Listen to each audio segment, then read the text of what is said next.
بسم الله الرحمن الرحيم. السلام عليكم ورحمة الله وبركاته. إن الحمد لله نحمده ونستعينه ونستغفره ونعوذ بالله من شرور أنفسنا ومن سيئات أعمالنا. من يهده الله فلا مضل له ومن يضلل فلا هادي له، وأشهد أن لا إله إلا الله وحده لا شريك له، وأشهد أن محمدا عبده ورسوله.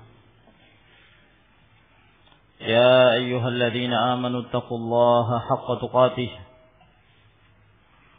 ولا تموتن إلا وأنتم مسلمون.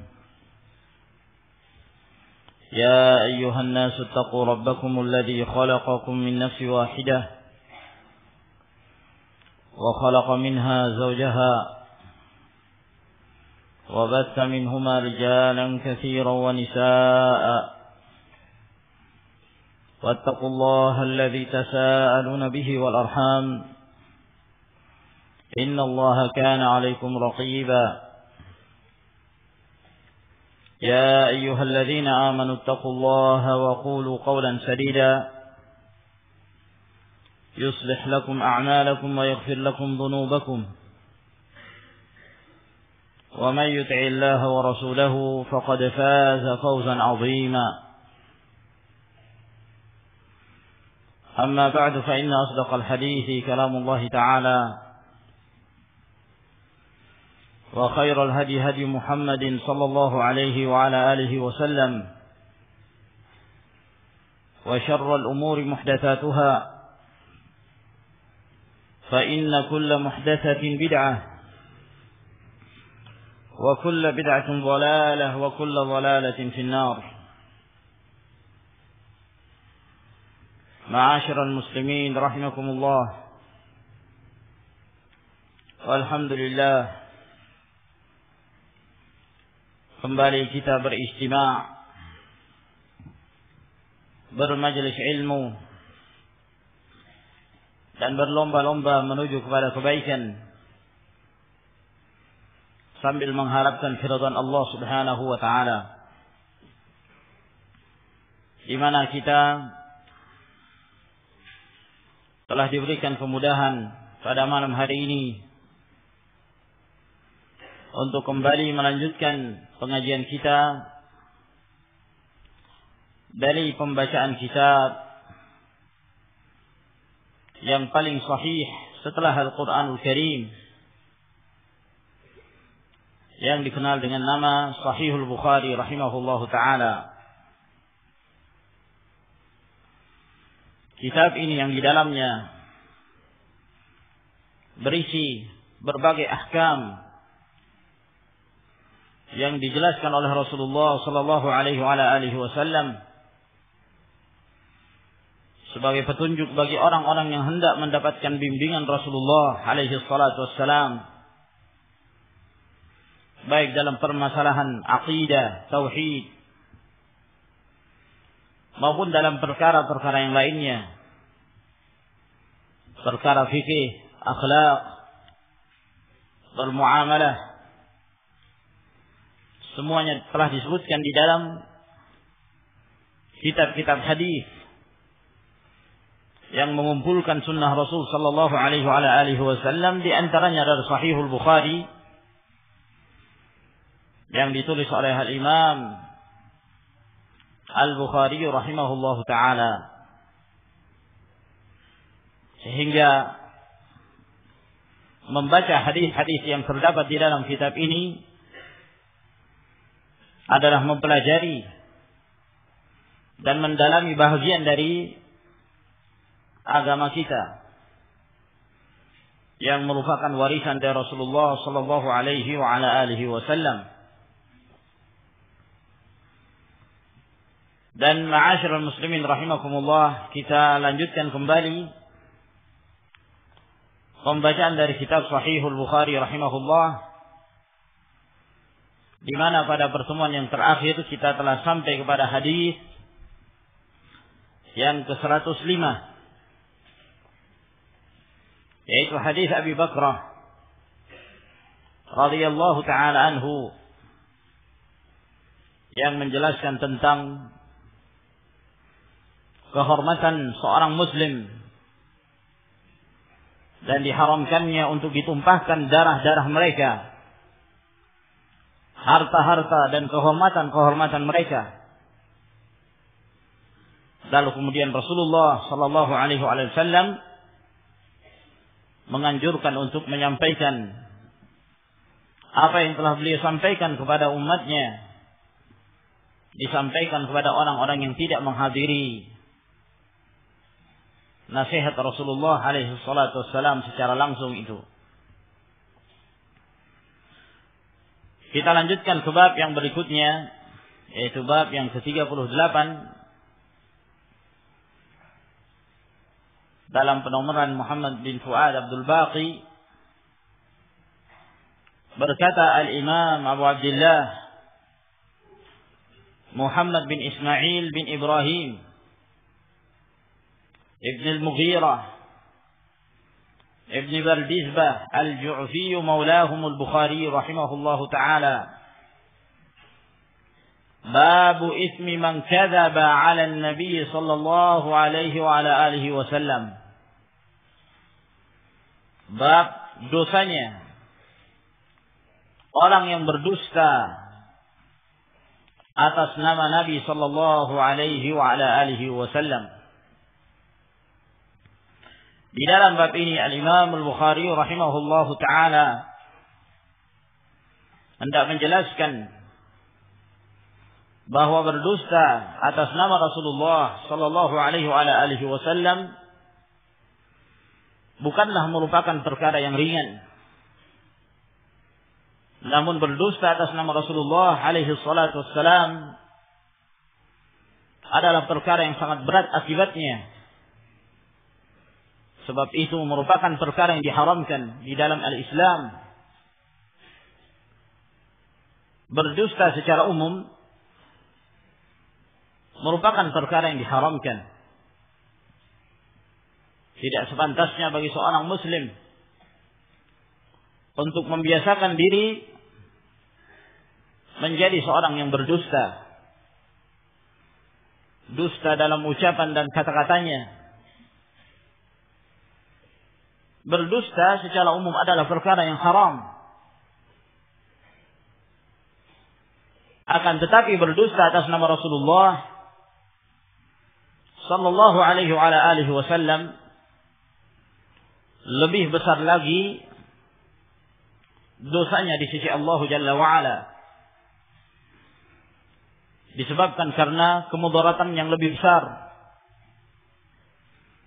yang dapat merusak kehidupan dunia, demikian pula akhirah, yang dapat menyebabkan penyimpangan di dalam agama Allah Subhanahu wa ta'ala. Oleh karena itu para ulama mereka menggolongkan berdusta atas nama Rasulullah alaihi salatu wassalam termasuk di dalam kabirah minal kabair, termasuk di antara dosa-dosa yang besar, yang sangat besar dampak dan akibatnya, dan sangat besar dosanya di sisi Allah Jalla wa Ala. Sebab berdusta atas nama Rasulullah alaihi salatu wassalam merupakan salah satu bentuk tasyri', membuat syariat yang baru dengan menyandarkan kepada Rasulullah sallallahu alaihi wasallam apa-apa yang beliau tidak katakan, apa-apa yang beliau tidak ucapkan dan tidak pernah beliau perintahkan. Dan berdusta atas nama Rasulullah alaihi salatu wassalam merupakan bentuk qadah fi syariah yang dapat merusak syariat Allah Subhanahu wa ta'ala, sehingga berdusta atas nama Rasulullah seperti halnya seorang yang mengada-ada berdusta atas nama Allah Subhanahu wa ta'ala. Allah Jalla wa Ala berfirman, "Faman azlamu mimman iftara 'ala Allahi kadhiban liyudhilla an-nas." Siapakah yang paling zalim dari orang-orang yang mengada-ada, yang berdusta atas nama Allah dengan tujuan untuk menyesatkan manusia dari jalan Allah Tabaraka wa Ta'ala. Maka demikian pula berdusta atas nama Rasulullah sallallahu alaihi wa ala alihi wasallam merupakan bentuk iftira, bentuk fitnah, mengada-ada, berdusta dari seorang hamba yang diutus Allah Subhanahu wa ta'ala untuk mengemban amanah syariah untuk disampaikan kepada umat ini. Oleh karena itu, Al-Imam Al-Bukhari rahimahullah ta'ala menyebutkan bab khusus, babu ismi man kadzaba ala Nabi sallallahu alaihi wa ala alihi wasallam. Bab dosanya. Yang dimaksud di sini bab dosanya yaitu besarnya dosa orang yang berdusta atas nama Rasulullah sallallahu alaihi wa ala alihi wasallam. Lalu berkata Imam Al-Bukhari rahimahullahu taala, haddatsana Ali bin Al-Ja'd,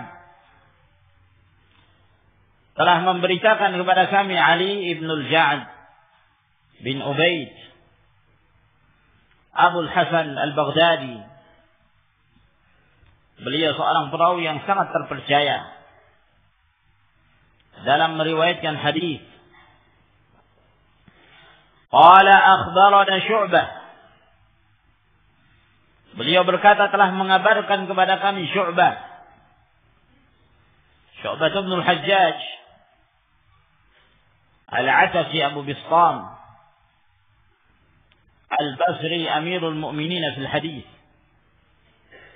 seorang imam yang ma'ruf, yang masyhur, yang menghabiskan umurnya untuk memelihara sunnah Rasul sallallahu alaihi wa alihi wasallam, memisahkan hadis-hadis yang sahih dari hadis-hadis yang palsu. Dan beliau sama sekali tidak takut terhadap celaan orang-orang yang mencela. Apabila beliau mengetahui bahwa si fulan lemah dalam periwayatan, maka alangkah cepatnya beliau menyingkap tentang keadaan orang tersebut, meskipun orang itu termasuk di antara orang-orang yang duduk di kursi kekuasaan, meskipun orang tersebut adalah anak dari seorang raja atau seorang penguasa. Namun apabila beliau hendak menyatakan dan menegaskan bahwa si fulan perawi yang lemah, maka beliau mengucapkannya tanpa rasa takut. Rahimahullahu ta'ala. Beliau termasuk di antara tokoh-tokoh al-jarh wa ta'dil yang membela agama Allah Subhanahu wa ta'ala dan memelihara sunnah Rasul sallallahu alaihi wasallam, sehingga senantiasa dalam keadaan suci dan bersih, jauh dari berbagai kotoran hadis-hadis yang palsu dan yang tidak sahih. Qala akhbarani Mansur, beliau berkata telah mengabarkan kepadaku Mansur ibn al-Mu'tamir Abu Attab As-Sulami, dan beliau seorang perawi yang terpercaya. Beliau berasal dari Kufah. Qala sami'tu Rib'i ibn Hirash, beliau berkata aku mendengarkan Rabi'i ibn Hirash al-Absi, Abu Maryam, beliau juga berasal dari Kufah. Beliau seorang yang thiqah, terpercaya, dan di samping itu beliau dikenal dengan ibadahnya. Beliau dikenal dengan ibadah beliau. Dan beliau mempunyai saudara yang bernama Mas'ud, yang sempat berbicara setelah dia meninggal. Sempat meninggal, kemudian setelah itu sempat berbicara. Nah,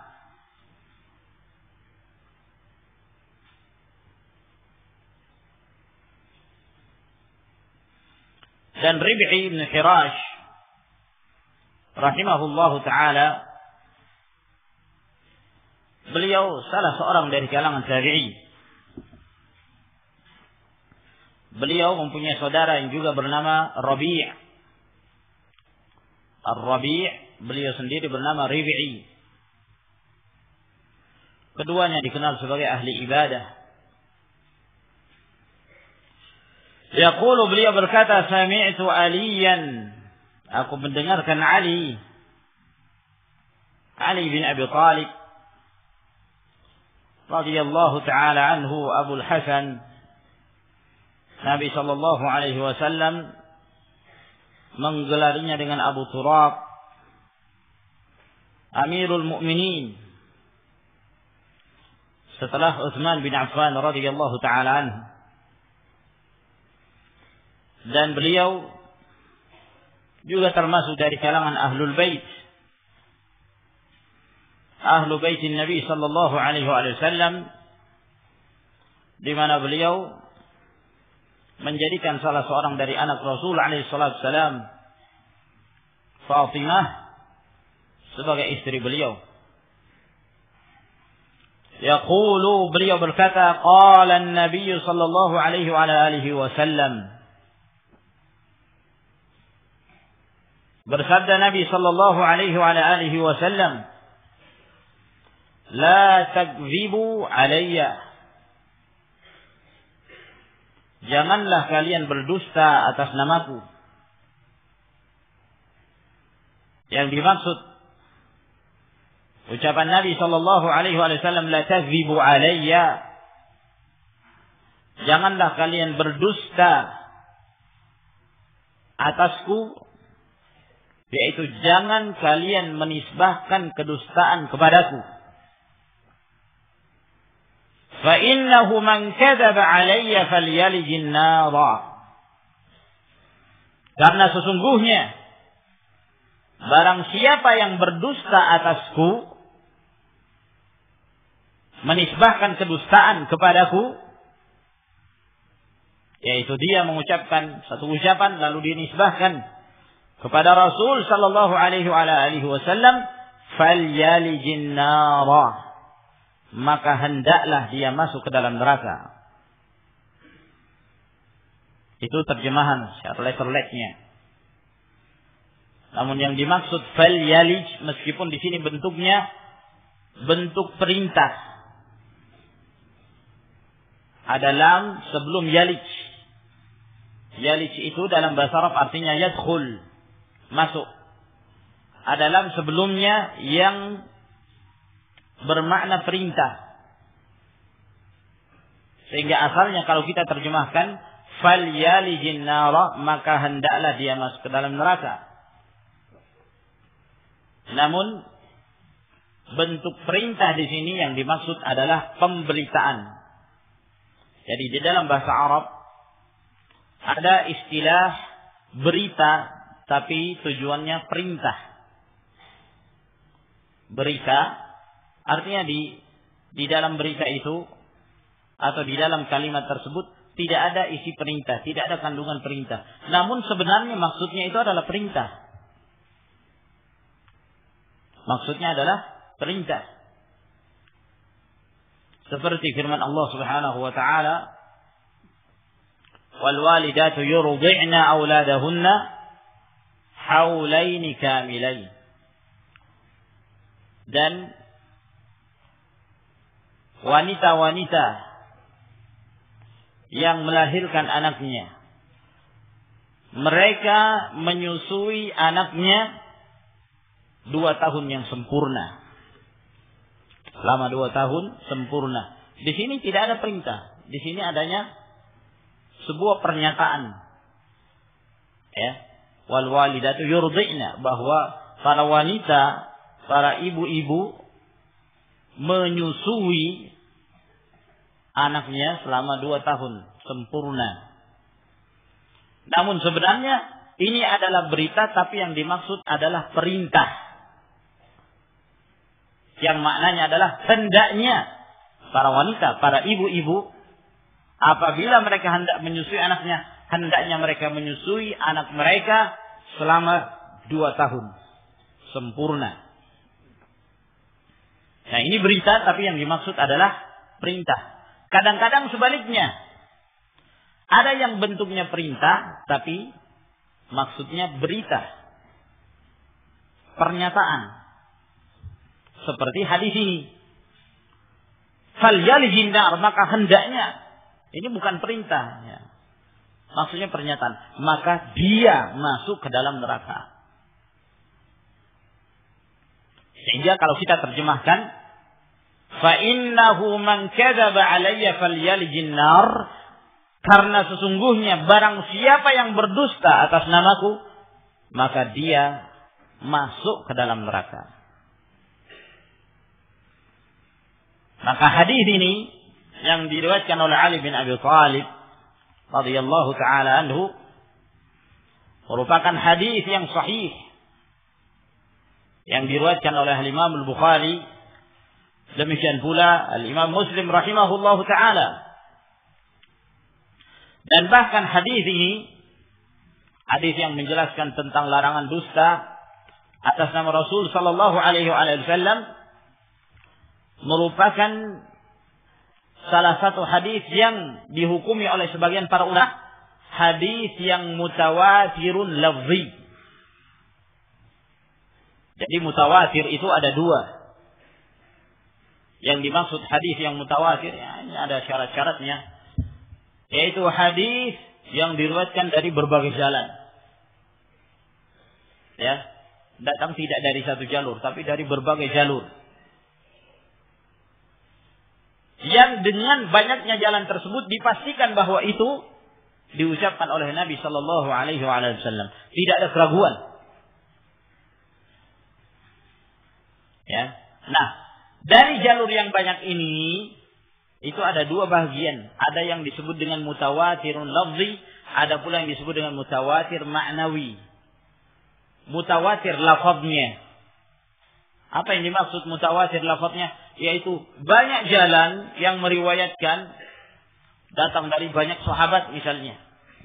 Datang dari Ali bin Abi Thalib, datang dari Abu Hurairah, datang dari Ibnu Abbas, datang dari sahabat yang lainnya. Banyak yang meriwayatkan, semuanya meriwayatkan hadis yang sama dengan lafaz yang sama.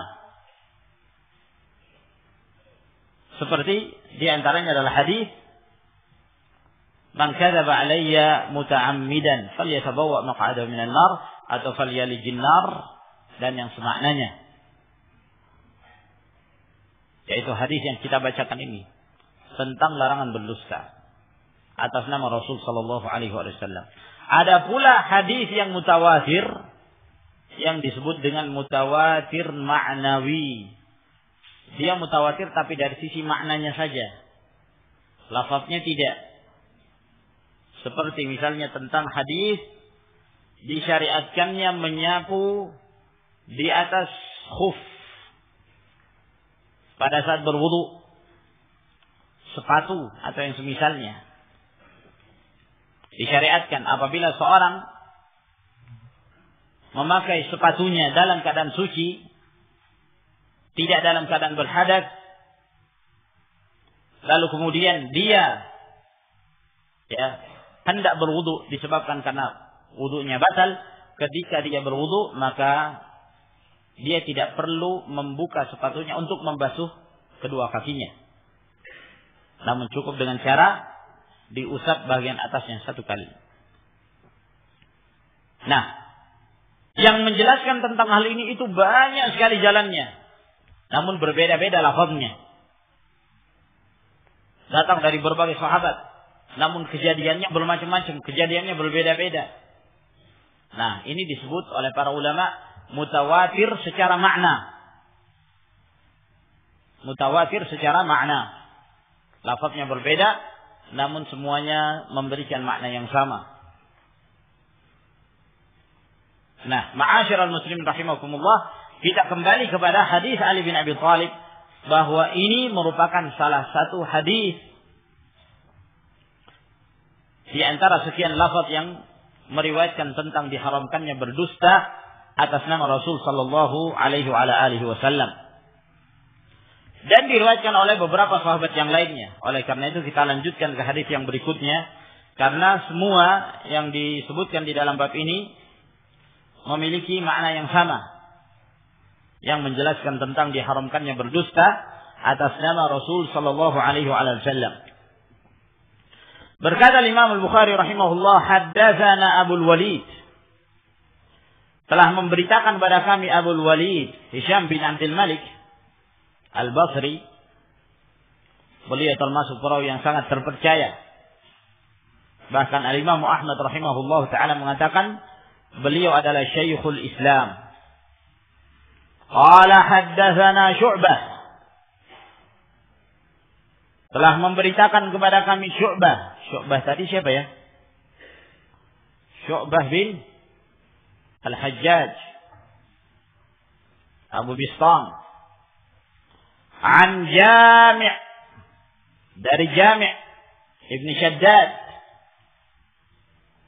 Jami' bin Shaddad Abu Sakhrah Al-Kufi.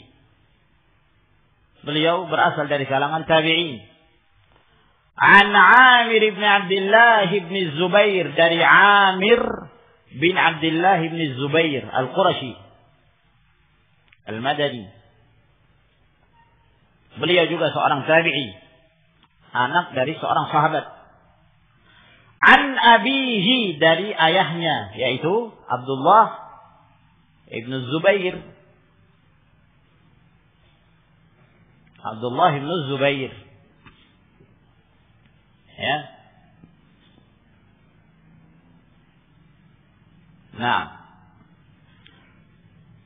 Qala, beliau berkata, qultu liz-Zubair, saya berkata kepada Az-Zubair. Siapa Zubair di sini? Ya, bapak beliau sendiri, yaitu Az-Zubair ibn Al-Awwam Abu Abdullah Al-Madani, salah seorang sahabat yang dikabarkan oleh Nabi sallallahu alaihi wasallam mendapatkan jaminan surga. Beliau salah seorang di antara 10 sahabat yang disebutkan oleh Nabi sallallahu alaihi wasallam termasuk dari ahlul jannah. Az-Zubair ibn Al-Awwam. Maka di dalam sanad hadis ini kita mendapatkan beberapa faedah. Di antara faedah dari sanad hadis ini ada 2 tabi'in dan 2 sahabat. Jami' bin Shaddad seorang tabi'i meriwayatkan dari tabi'in yang lain, Amir bin Abdullah bin Zubair. Dan 2 sahabat, yaitu Abdullah bin Zubair, meriwayatkan dari ayahnya Az-Zubair ibn Al-Awwam. Dua-duanya dari sahabat Nabi sallallahu alaihi wasallam. Dan faedah yang lainnya bahwa di dalam hadis ini periwayatan keluarga. Seseorang meriwayatkan dari ayahnya, dari kakeknya. Amir bin Abdullah bin Zubair dari ayahnya Abdullah bin Zubair, dari kakeknya itu Zubair. Dan di sini Abdullah bin Zubair mengatakan, qultu liz-Zubair, saya berkata kepada Az-Zubair, menunjukkan bahwa seorang anak boleh menyebutkan nama orang tuanya. Dan itu tidak termasuk dalam tindakan yang kurang sopan misalnya. Ada sebagian menyangka kalau anak itu tidak boleh nyebut nama orang tuanya. Ya. Kurang sopan katanya. Nah, beda ketika menyebutkan dalam bentuk berita dengan ketika kita menyebutkan pada saat berhadapan. Iya kan?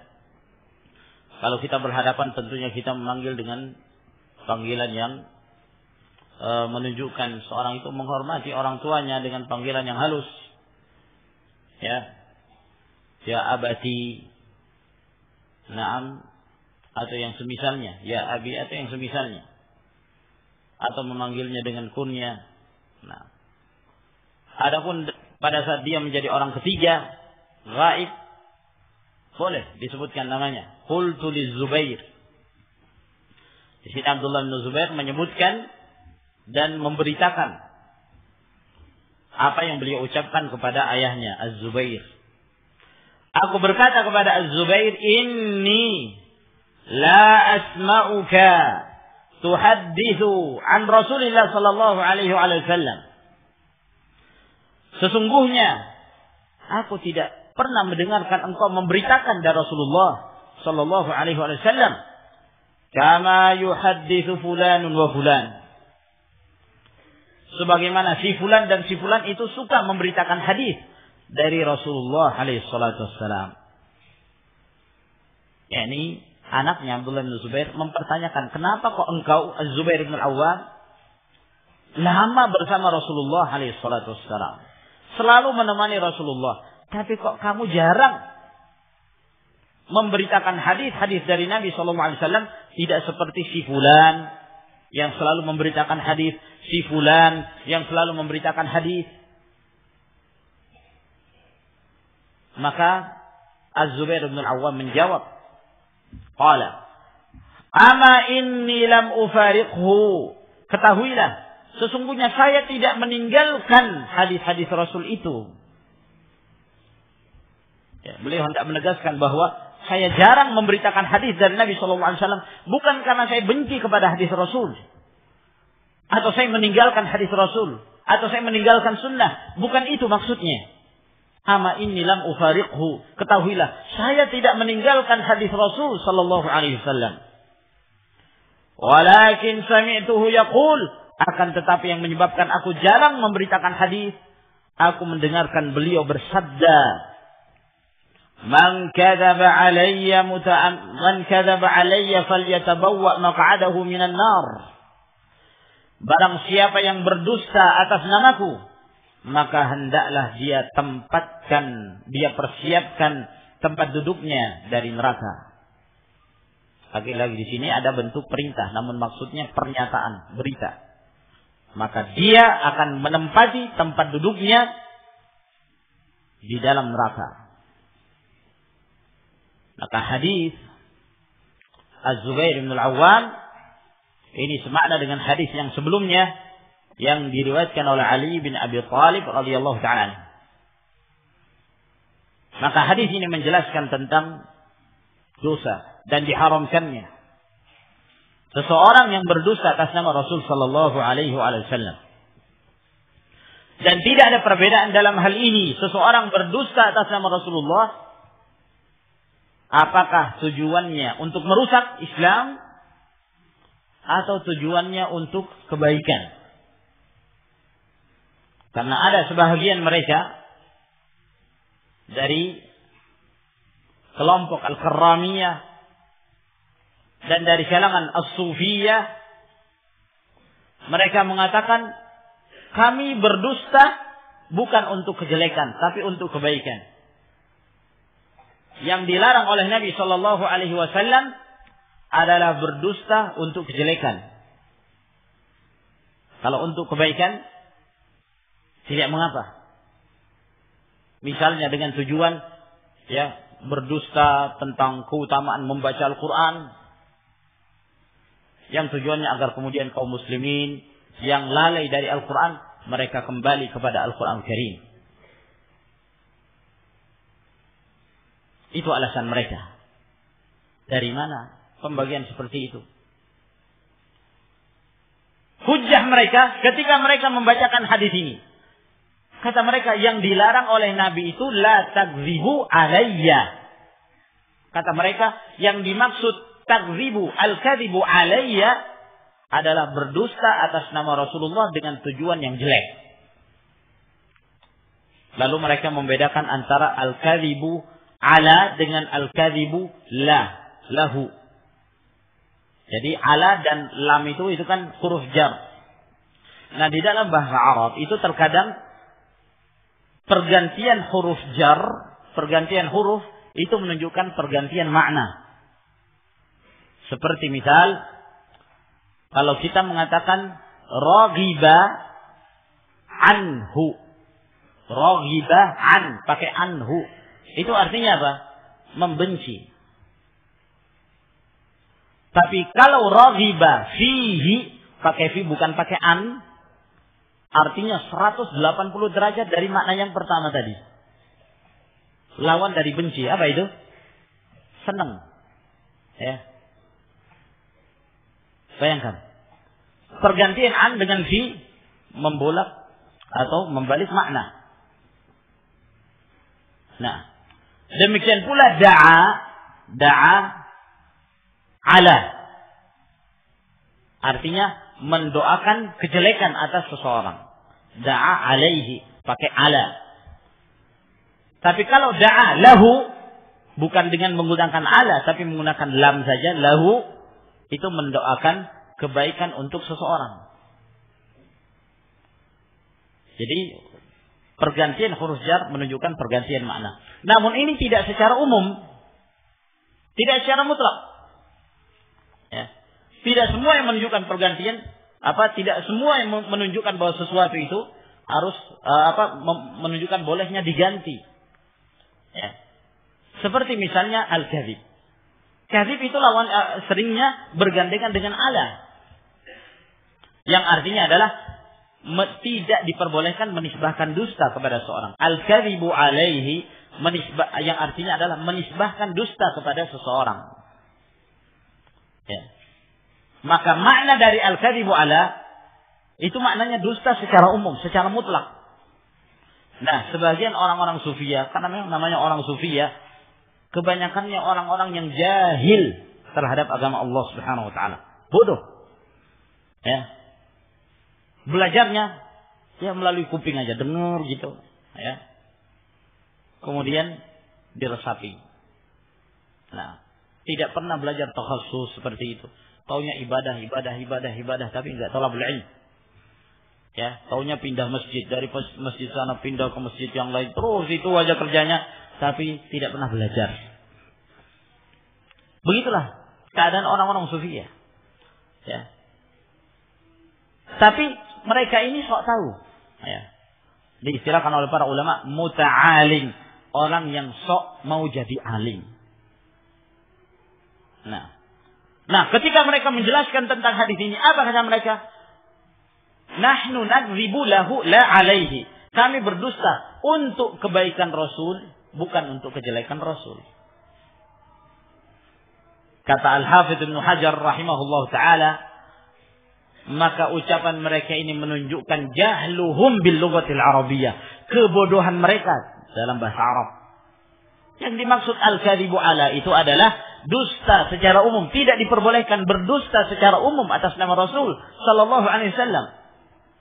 Makanya kebanyakan hadis-hadis ya, dari kalangan sufiyah itu dusta. Hati-hati belajar dari seorang yang taunya ibadah, tidak pernah belajar. Ubbad, tapi bukan ulama. Para ulama itu ahli ibadah. Al-Imam Ahmad itu ahli ibadah. Abdullah bin Mubarak, Al-Imam Syafi'i. Para ulama secara umum, mereka dikenal sebagai ibadah, orang-orang yang ahli ibadah. Tapi ada sebagian mereka yang ahli ibadah tapi tidak belajar. Hati-hati dari mereka. Tidak akan mendapatkan ilmu. Ma'asyar rahimakumullah. Faqidu syai'i la yu'ti. Orang yang tidak punya ilmu, bagaimana dia akan bisa mentransfer ilmu kepada yang lainnya? Tidak mungkin. Nah, Apa yang mereka sebutkan itu adalah kejahilan. Dusta secara umum adalah perkara yang haram, tidak diperbolehkan. Ya. Namun mereka berdusta atas nama Rasul. Dan diketahui sebagian mereka seperti Nuh bin Abi Maryam yang dikenal dengan Nuh al-Jami'. Nuh al-Jami'. Kata Ibn Hibban rahimahullah, jama'a kulla syai'in illa sidq. Nuh ini diberi gelar al-Jami', yang mengumpulkan karena dia punya ilmu banyak. Ya. Kata Ibn Hibban, dia telah mengumpulkan segala cabang ilmu kecuali satu yang dia tidak punya, kejujuran. Apa manfaatnya? Punya banyak ilmu tapi isinya jadi dusta. Dia mendustakan hadis, menisbahkan pada Rasul sallallahu alaihi wasallam tentang keutamaan setiap surah dalam Al-Qur'an Karim. Surah Al-Fatihah apa keutamaannya? Barang siapa yang baca Al-Fatihah demikian dan demikian, disebutkan keutamaannya. Al-Baqarah keutamaannya demikian dan demikian seterusnya. Lalu dinisbahkan pada Rasulullah alaihi wasallam. Ghulam Khalil, seorang ahli ibadah. Sehingga disebutkan dalam riwayatnya pada saat dia mati, pasar itu tutup. Ya. Kalau di istilah kita, orang-orang memasang bendera setengah tiang. Nah, berkabung masyarakatnya karena kematian Ghulam Khalil. Padahal dia seorang pendusta besar. Bayangkan. Dia termasuk di antara orang-orang yang mendustakan hadis-hadis Rasulullah SAW tentang keutamaan surah di dalam Al-Quran Karim. Oleh karena itu para ulama memberikan peringatan. Berhati-hati mengambil ilmu dari orang-orang yang hanya pandai beribadah namun tidak pernah belajar. Maka di dalam hadis ini, ma'asyiral muslimin rahimakumullah, merupakan peringatan yang keras pada umat ini. Hati-hati dalam meriwayatkan hadis. Kalau seorang tidak mengetahui apakah ini benar hadis atau bukan, dia ragu, jangan dia beritakan. Hakim jangan sampai dia menisbahkan kepada Rasulullah sallallahu alaihi wasallam apa-apa yang beliau tidak mengatakannya. Termasuk dalam keumuman hadis Nabi sallallahu alaihi wasallam ini. Sebab Rasulullah mengatakan, "Man kadzaba alayya," barang siapa yang berdusta atas namaku. Dalam riwayat yang lain ada tambahan sengaja, muta'ammidan, dengan sengaja. Dalam riwayat yang lain tidak ada tambahan dengan sengaja. Ya, untuk memberikan peringatan pada umat. Hati-hati menisbahkan hadis kepada Rasul sallallahu alaihi wasallam. Oleh karena itu Az-Zubair bin Al-Awwam beliau mengatakan, saya tidak meninggalkan hadis. Namun kenapa beliau jarang memberitakan hadis Nabi sallallahu alaihi wasallam? Karena hadis ini beliau khawatir menyampaikan sesuatu yang beliau tidak meyakini lalu beliau sandarkan kepada Rasulullah sallallahu alaihi wasallam padahal beliau tidak mengucapkannya. Kalau ini sahabat ma'asyiral muslimin rahimakumullah, demikian berhati-hatinya. Lah mereka tinggal bersama Rasulullah sekian tahun lamanya. Namun mereka sangat berhati-hati untuk memberitakan hadis. Lalu bagaimana dengan para sahabat yang lain yang banyak memberitakan hadis-hadis Nabi sallallahu alaihi wasallam? Maka itu menunjukkan bahwa mereka telah yakin dalam menyampaikan hadis tersebut. Sebab dalam hal ini ma'asyiral muslimin rahimakumullah, dalam hal menyampaikan hadis kita berada di antara dua sikap yang kita harus berada di tengah-tengahnya. Yang pertama, tidak diperbolehkan seseorang itu memudah-mudahkan dalam menisbahkan sebuah ucapan kepada Rasulullah sallallahu alaihi wasallam karena khawatir berdusta atas nama Rasulullah. Namun dari sisi yang lain, kita tidak diperbolehkan pula untuk menyembunyikan ilmu yang telah kita ketahui. Secara meyakinkan kita mengetahui. Tidak diperbolehkan kita menyembunyikan hadis yang kita ketahui bahwa itu adalah diucapkan dan disabdakan oleh Rasulullah sallallahu alaihi wasallam. Sehingga kita berada di antara dua sikap. Jangan sampai memudah-mudahkan memberitakan hadis Nabi sallallahu alaihi wasallam, dan juga jangan sampai kepada sikap tidak memberitakan sama sekali. Kata Abu Hurairah radhiyallahu taala anhu yang diriwayatkan oleh Imam Al-Bukhari, "Laula ayatan fi kitabillah azza wa jalla ma haddatsukum haditsan." Kalau bukan karena dua ayat yang terdapat dalam firman Allah Subhanahu wa taala, saya tidak akan beritakan kepada kalian satupun hadis. Ayat apa itu? Beliau membaca firman Allah Jalla wa Ala dalam surah Al-Baqarah. Innal ladzina yaktumuna ma anzalna minal bayyinati wal huda min ba'di ma bayyanahu lin-nasi fil kitab ulaika yal'anuhumullah wa yal'anuhumul la'inun illa alladzina tabu wa aslahu wa bayyanu fa ulaika atubu 'alaihim wa ana at-tawwabur rahim. Sesungguhnya orang-orang yang menyembunyikan apa yang telah kami turunkan dari ilmu kitabullah dan hadis-hadis Nabi sallallahu alaihi wasallam, minal bayyinati wal huda, dari penjelasan-penjelasan dan bimbingan, setelah kami jelaskan kepada manusia, mereka itu dilaknat oleh Allah Subhanahu wa taala dan dilaknat oleh orang-orang melaknat, kecuali orang-orang yang bertaubat, memperbaiki diri dan menjelaskan taubatnya. Mereka itu yang aku terima, dan aku adalah Maha menerima taubat dan Maha Rahim. Nah, di dalam ayat Allah Subhanahu wa taala larangan untuk menyembunyikan ilmu. Sehingga seorang muslim apabila telah sampai kepadanya ilmu yang meyakinkan, sampaikan. Sampaikan ilmu tersebut, jangan disembunyikan. Naam. Man su'ila an ilmin fakatamahu uljima yawmal qiyamati bilijamin minan nar. Dalam riwayat Abu Dawud, kata Nabi sallallahu alaihi wasallam, barang siapa yang ditanya tentang satu ilmu lalu dia sembunyikan, maka dia akan dikekang pada hari kiamat dari kekangan neraka. Diharamkan menyembunyikan ilmu. Namun di samping itu pula diharamkan pula seseorang memudah-mudahkan menisbahkan sesuatu kepada Rasulullah alaihi salatu wassalam apa-apa yang beliau tidak ucapkan. Nah, hadis-hadis palsu menyebar di kalangan umat yang wajib bagi kita untuk berhati-hati. Para penceramah, para khatib, orang-orang yang hendak mengucapkan sabda-sabda Rasul sallallahu alaihi wasallam, maka hendaknya berhati-hati terlebih dahulu, melakukan pengecekan, pemeriksaan terhadap kedudukan sebuah hadis, agar kita tidak terjatuh ke dalam apa yang disebutkan oleh Nabi sallallahu alaihi wasallam ini, ancaman neraka. Termasuk di antara tanda-tanda dosa besar apabila disebutkan ancaman bahwa dia akan dilemparkan ke dalam neraka waliyadzubillah. Nah, maka berhati-hati ma'asyiral muslimin rahimakumullah. Begitu banyak hadis yang masyhur di kalangan lisan kaum muslimin, ternyata itu tidak diucapkan oleh Rasulullah sallallahu alaihi wasallam. Hadis man 'arafa nafsahu faqad 'arafa rabbah. Siapa yang telah mengenal dirinya, maka dia telah mengenal Tuhannya. Biasa kita dengarkan dari kalangan sufiyah, hadisun maudhu', hadis palsu ini. Siapa yang telah mengenal dirinya, maka dia telah mengenal Tuhannya. Apa maksudnya? Mengenal diri, masa enggak kenal diri?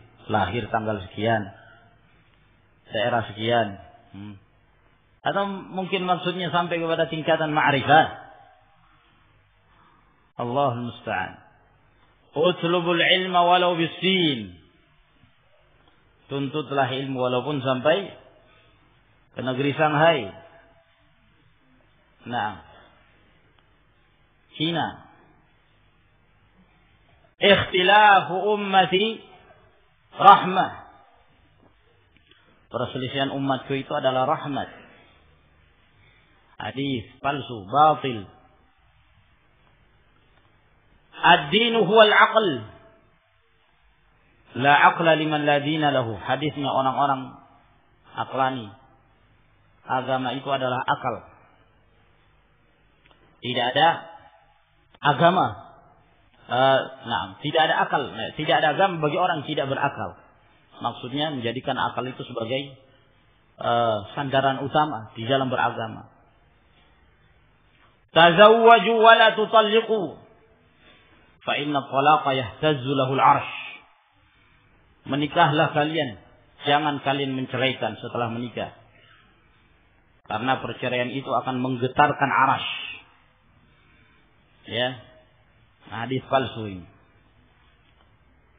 Ana Arabi wal Qur'anu Arabi wa lisanu ahli jannah Arabi. Saya orang Arab. Al-Quran berbahasa Arab. Dan bahasanya penduduk surga juga bahasa Arab. Ini biasa digunakan oleh sebagian mereka yang ingin mendorong kaum muslimin untuk mempelajari bahasa Arab tapi dengan cara yang salah. Nah, silakan mentarghib anjuran. Ya. Mempelajari bahasa Arab bagi setiap kaum muslimin. Tapi jangan menggunakan hadis-hadis palsu lalu menyandarkan itu kepada Rasul sallallahu alaihi wasallam. Inna likulli syai'in qalban wa inna qalbal Qur'an Yasin. Faman qara'a Yasin faka'annama qara'al Qur'ana 10 marrat. Sesungguhnya segala sesuatu itu ada jantungnya dan jantung Al-Qur'an itu adalah Yasin. Barang siapa yang membaca Yasin 1 kali, seakan-akan dia membaca Al-Quran 10 kali. Nah, sehingga ada Quran tersendiri miliknya orang-orang Yasinan. Yang dibaca Yasin, Yasin, Yasin terus. Yasin termasuk di antara kalamullah. Ya, kita wajib memuliakan. Tapi mengkhususkan untuk membaca surah Yasin. Ya. Lalu berpaling dari surah-surah yang lainnya, maka ini tidak benar. Fikratu sa'atin khairun min ibadati 60 sana. Berfikir sesaat lebih baik daripada ibadah 60 tahun. Hadisnya tabligh. Naam. Yang penting berfikir. Berfikir sesaat lebih baik dari ibadah 60 tahun. Ada yang menyebutkan lagi ibadah 100 tahun. Nah. Ya. Sumu tasihhu. Hadisnya para dokter. Berpuasalah, kalian akan sehat.